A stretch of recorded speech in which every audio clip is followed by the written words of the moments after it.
இன்னைக்கான வீடியோவில் எதை பற்றி பார்க்க போகிறோம் அப்படின்னா சிஎஸ்எஸ் செலக்டார்ஸ் அப்படின்னு இருக்குது. அந்த சிஎஸ்எஸ் செலக்டார்னா என்ன, அதை எதுக்காக யூஸ் பண்ணுறோம், அதை எப்படி யூஸ் பண்ணுறது அப்படிங்கிறத நம்ம இந்த வீடியோவில் பார்க்க போகிறோம். இதில் பார்த்தீங்க அப்படின்னா நம்ம எப்பவும் போல் நான் சிஎஸ்எஸ் டே 2 அப்படின்னு நான் சேவ் பண்ணிக்கிறேன். ஓகேவா, HTML head tag title CSS day 2 அதுக்கப்புறம் பார்த்தீங்கன்னா பாடி டேக்.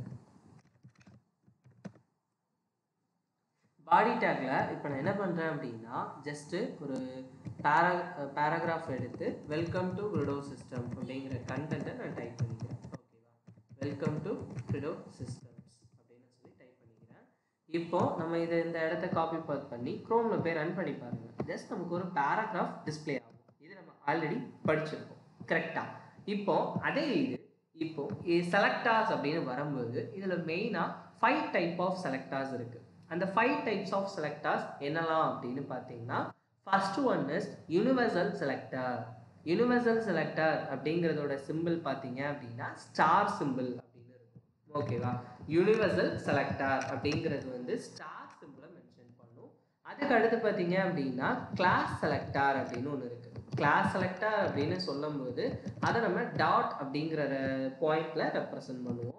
அதுக்கு அடுத்து பார்த்தீங்க அப்படின்னா ஐடி செலக்டர் அப்படின்னு இருக்கு. இந்த ஐடி செலக்டரோட சிம்பிள் பார்த்தீங்கன்னா ஹேஷ். அதுக்கு அடுத்து பார்த்தீங்கன்னா எலமெண்ட் செலக்டர்ஸ் அப்படின்னு இருக்கும். இந்த எலமெண்ட் செலக்டர்னா நம்மளோட டேகோட நேம்ஸ். நம்ம என்னென்ன டேக் பார்க்குறோமோ, இப்போ எனக்கு ஒரு பேராகிராஃபுக்கு வேணும், இல்லைனா எனக்கு இதுக்கு வேணும், ஒரு இமேஜ் டேக் வேணும், ஒரு ஹைப்பர் லிங்க் வேணும், அந்த மாதிரி என்னோட எலமெண்ட் செலக்டர்ஸ் அப்படின்னு சொல்கிறாங்க. அதுலேயே வந்து லாஸ்ட் ஒன் குரூப்பிங் செலக்டர் அப்படின்னு ஒன்று இருக்குது. இந்த குரூப்பிங் செலக்டரோட சிம்பிள் பார்த்தீங்கன்னா கமா அப்படின்னு சொல்லி இருக்கு. இப்போ இந்த universal selector, class selector, ID selector, grouping selector, element selector அப்படின்னா என்னன்னா அடுத்த வீடியோஸ்ல நம்ம பார்க்க போறோம். ஓகேவா, இன்னைக்கு வீடியோல நம்ம எதை பத்தி பார்க்க போறோம் அப்படின்னா எலமெண்ட் செலக்டர், அதுக்கு அடுத்து யூனிவர்சல் செலக்டர், குரூப்பிங் செலக்டர் அப்படிங்கிறத நம்ம பார்க்க போறோம். இப்போ ஒரு யூனிவர்சல் செலக்டர் அப்படிங்கிறதோட மீனிங் என்ன அப்படின்னா, என்னோட வெப்பேஜுக்கு தேவையான எல்லா விதமான கண்டென்ட்டும் சேமா இருக்கணும் அப்படிங்கிறது தான் நம்மளோட பாயிண்ட் ஆஃப் வியூவில் யூனிவர்சல் செலக்டர் அப்படின்னு சொல்கிறாங்க. எப்படின்னா, இப்போ என் வெப்பேஜ் டிஸ்பிளே ஆகுது, நீங்களே இப்போ ஒரு கம்பெனி வச்சுருக்கீங்கன்னா உங்களுக்குன்னு சொல்லி ஒரு தனியான ஒரு ஃபாண்ட்டை வந்து நீங்கள் வச்சுப்பீங்க. இந்த ஃபாண்ட்டில் தான் எனக்கு வந்து என்னோட கம்பெனி மெயில் போகணும், அந்த மாதிரி தான் இருக்கணும் அப்படிங்கிற மாதிரி நீங்கள் வச்சுருப்பீங்க. அதே மாதிரி தான் நம்ம என்ன பண்ணுறோம் அப்படின்னா, இந்த ஃபாண்ட் தான் டிஃபால்ட்டாக என் வெப்பேஜில் டிஸ்பிளே ஆகணும் அப்படிங்கிற மாதிரி ஃபாண்ட் செக் பண்ணிக்கலாம், கலர் கொடுத்துக்கலாம், சைஸஸை கொடுத்துக்கலாம். அந்த மாதிரி வரதான் யூனிவர்சல் செலக்டர் அப்படின்னு சொல்கிறாங்க. இப்போ நான் சிம்பிளாக எக்ஸாம்பிள் பண்ணி காட்டுறேன். இப்போ பாருங்க, நான் இதில் வந்து கீழே வந்து ப்ரீ டேக் கொடுத்துக்கிறேன். ப்ரீ அப்படிங்கிற டேக் நம்ம ஆல்ரெடி படிச்சிருக்கோம், ப்ரீ ஃபார்மட்டிங் டெக்ஸ்ட் அப்படின்னு சொல்லிட்டு. அதில் போயிட்டு என்ன பண்ணுறேன்னா just front and web development அப்படின்னு ஒரு கண்டென்ட்டை கொடுத்துக்கிறேன். வெப் டெவலப்மெண்ட் அப்படின்னு கொடுத்து HTML, CSS, JavaScript, Bootstrap அப்படின்னு கொடுத்துக்கிறேன். இப்போ யூனிவர்சல் செலக்டர் அப்படிங்கிறத நம்ம ஹெட் டேக்குள்ள ஸ்டைலுங்கிற டேகை வாங்கி நான் ப்ராசஸ் பண்ண போகிறேன். ஓகேவா, ஸ்டைலுங்கிற டேகை வாங்கி ப்ராசஸ் பண்ண போகிறோம் அப்படிங்கிறனால நான் ஜஸ்ட் என்னோட ஸ்டார் அப்படிங்கிற சிம்பிளை நான் யூஸ் பண்ணணும். ஓகேவா, ஸ்டாருங்கிற சிம்பிளை நான் யூஸ் பண்ணி நான் என்ன பண்ண போகிறேன் அப்படின்னா என்னோட ஃபாண்ட் ஃபேமிலி அப்படிங்கிறத நான் மாற்ற போகிறேன். இப்போ இந்த இடத்துல எனக்கு ஏதாவது ஒரு ஃபாண்ட் ஃபேமிலிங்கிறத ஒரு ஃபாண்ட்டு கொடுத்துக்கிறேன். இப்போ நம்ம இதை போய் காப்பி பாத் பண்ணி ஜஸ்ட் நான் ரன் பண்ணி பார்க்குறேன். இந்த இடத்துல போயிட்டு ஜஸ்ட் ரன் இட். இப்போ பார்த்தீங்கன்னா ரன் ஆகும்போது பாருங்கள், எனக்கு ப்ரீ டேகுக்கும் என்னோட பேராகிராஃப் டேகுக்கும் ஒரே ஃபாண்ட் தான் டிஸ்பிளே ஆகிருக்கு. யூனிவர்சல் செலக்டர் அப்படின்னு நமக்கு சொல்லும்போது எனக்கு என்னோட வெப்பேஜில் எவ்வளோ கண்டென்ட் இருந்தாலும் சரி ஒரு யூனிக் ஸ்டைலை தான் மெயின்டைன் பண்ணும். அதுதான் யூனிவர்சல் செலக்டர் அப்படிங்கிறதோட மீனிங். ஓகேவா, ஓகே கைஸ். இப்போ அதே மாதிரி நெக்ஸ்ட் எதை பார்க்க போகிறோம் அப்படின்னா குரூப்பிங் செலக்டர் அப்படிங்கிறத பார்க்க போகிறோம். இப்போ பாருங்கள், நான் ஜஸ்ட் என்ன பண்ணுறேன்னா H1 அப்படின்னு ஒரு டேக்ல நான் என்ன பண்ணிக்கிறேன் அப்படின்னா ஃபுல் ஸ்டாக் அப்படின்னு எடுத்துக்கிறேன். இந்த இடத்துல போயிட்டு ஃபுல் ஸ்டாக் வெப் டெவலப்மெண்ட் அப்படின்னு நான் எடுத்துக்கிறேன். அதே இது இந்த ப்ரீயை நான் வந்து கேன்சல் பண்ணிக்கிறேன். இப்போ அதே இது அடுத்து வந்து அனதர் ஒரு H2 டேக் எடுத்துக்கிறேன். அதில் போயிட்டு நான் ஃப்ரண்ட் அண்ட் வெப் டெவலப்மெண்ட் அப்படின்னு எடுத்துக்கிறேன். ஃப்ரண்ட் அண்ட் வெப் டெவலப்மெண்ட் அப்படின்னு எடுத்துக்கிறேன். அதுக்கப்புறம் அகெயின் ஒரு H2 டேக் எடுத்து பேக் அண்ட் வெப் டெவலப்மெண்ட் அப்படின்னு நான் எடுத்துக்கிறேன். இந்த மாதிரி எனக்கு தேவையான கண்டென்ட்டை நான் எடுத்துக்கிறேன். ஓகேவா? இப்போ எனக்கு இதுக்கு கலர் வந்து பேக்ரவுண்ட் கலரும் எனக்கு வந்து ஆரஞ்சு கலர்ல இருக்கணும், டெக்ஸ்ட் கலர் வந்து பிளாக்கா இருக்கணும் அப்படிங்கிற மாதிரி ஏதோ ஒரு சுச்சுவேஷன்ஸ் வருது அப்படின்னா நம்ம ஸ்டைல் எழுதணும். இப்போ தனித்தனியா இந்த மாதிரி ஸ்டைல் எழுதுறதை விட, இப்போ இந்த ஒவ்வொன்றுக்கும் தனித்தனியா ஸ்டைல் எழுதுறதை விட நம்ம என்ன பண்ணிக்கலாம்னா, என் பி டேகுக்கு, H1 டேகுக்கு, H2 டேகுக்கு அப்படின்னு சொல்லி இந்த மாதிரி 3 டேகையுமே ரெப்ரசென்ட் பண்ணிக்கலாம். கமா கமா கமான்னு கொடுத்து. இப்போ இதில் போயிட்டு பாருங்க, நான் ஜஸ்ட் கலர் வந்து எனக்கு என்ன கலர் இருக்கணும்னா, டெக்ஸ்டோட கலர் வந்து ஆரஞ்சு கலர்ல இருக்கணும், பேக்ரவுண்ட் கலர் வந்து பார்த்தீங்க அப்படின்னா பிளாக்காக இருக்கணும். எனிதிங் நீங்கள் என்ன வேணாலும் கொடுத்துக்கலாம். உங்களுக்கு டிஃபரன்ஷியேஷனுக்காண்டி நான் காட்டுறேன். குரூப்பிங் செலக்டாருங்கிறது கமா சிம்பிளை யூஸ் பண்ணி நம்ம யூஸ் பண்ணுறோம். இப்போவே பாருங்க, நான் ஜஸ்ட் ரீஃப்ரெஷ் பண்ணுறேன், எனக்கு அந்த கண்டென்ட் எல்லாமே சிமிலராக இருக்கா? இப்போ ஒரே நிமிஷம் பாருங்க, இதுல நான் டெக்ஸ்ட் அலைன் அப்படின்னு கொடுக்குறேன். இந்த இடத்துல போயிட்டு டெக்ஸ்ட் அலைன் அப்படின்னு கொடுத்து சென்டர் அப்படின்னு கொடுத்துருங்க. எல்லாமே எனக்கு சென்டரா வந்திருக்கு இந்த இடத்துல. ஆனா நான் அதே இடத்துல இப்போ இந்த இடத்துக்கு கீழே நான் என்ன பண்ணுன்னா, H3 டேகை ஓப்பன் பண்ணி HTML, CSS, ஜாவா ஸ்கிரிப்ட், அதுக்கப்புறம் பூட்ஸ்ட்ராப் இப்படி நான் கொடுத்துருக்கேன்.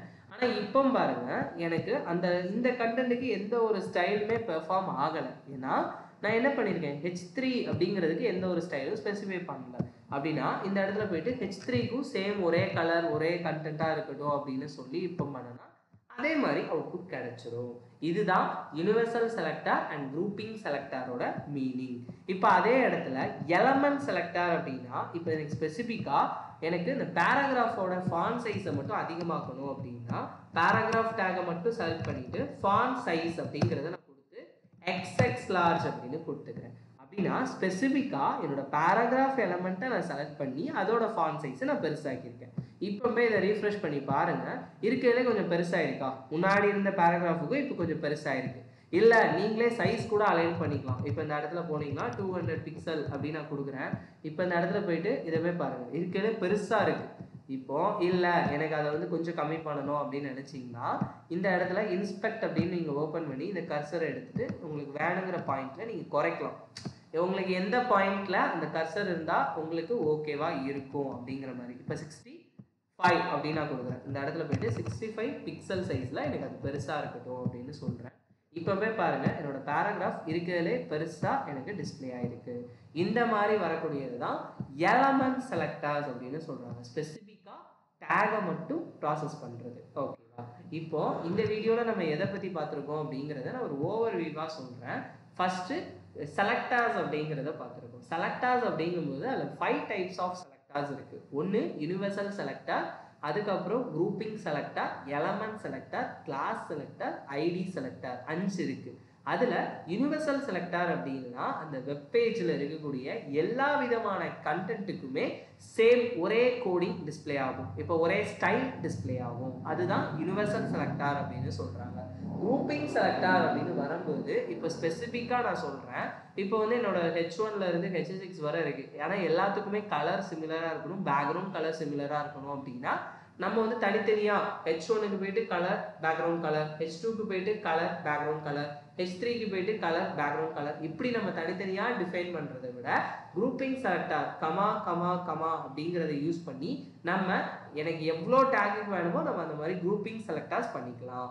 அதே இதுதான் நம்ம அடுத்து லாஸ்ட் ஒன்னா எலமெண்ட் செலக்டர் அப்படிங்கிறத பார்த்துருக்கோம். இந்த எலமெண்ட் செலக்டர் அப்படிங்கிறதோட மீனிங் ஸ்பெசிஃபிக்காக எனக்கு அந்த பர்டிகுலர் பேராகிராஃப் டேகுக்கு மட்டும் எனக்கு ஸ்டைல் ப்ராசஸ் பண்ணுறது தான் எலமெண்ட் செலக்டர்ஸ் அப்படின்னு நம்ம சொல்லியிருக்கோம். அதில் என்னென்ன ப்ராப்பர்ட்டிஸ் கவர் பண்ணியிருக்கோம் அப்படின்னா, இப்போ எனக்கு இந்த ஃபாண்ட் தான் டிஸ்பிளே ஆகணும் அப்படிங்கிறதுக்கு ஃபாண்ட் ஃபேமிலி யூஸ் பண்ணியிருக்கோம்.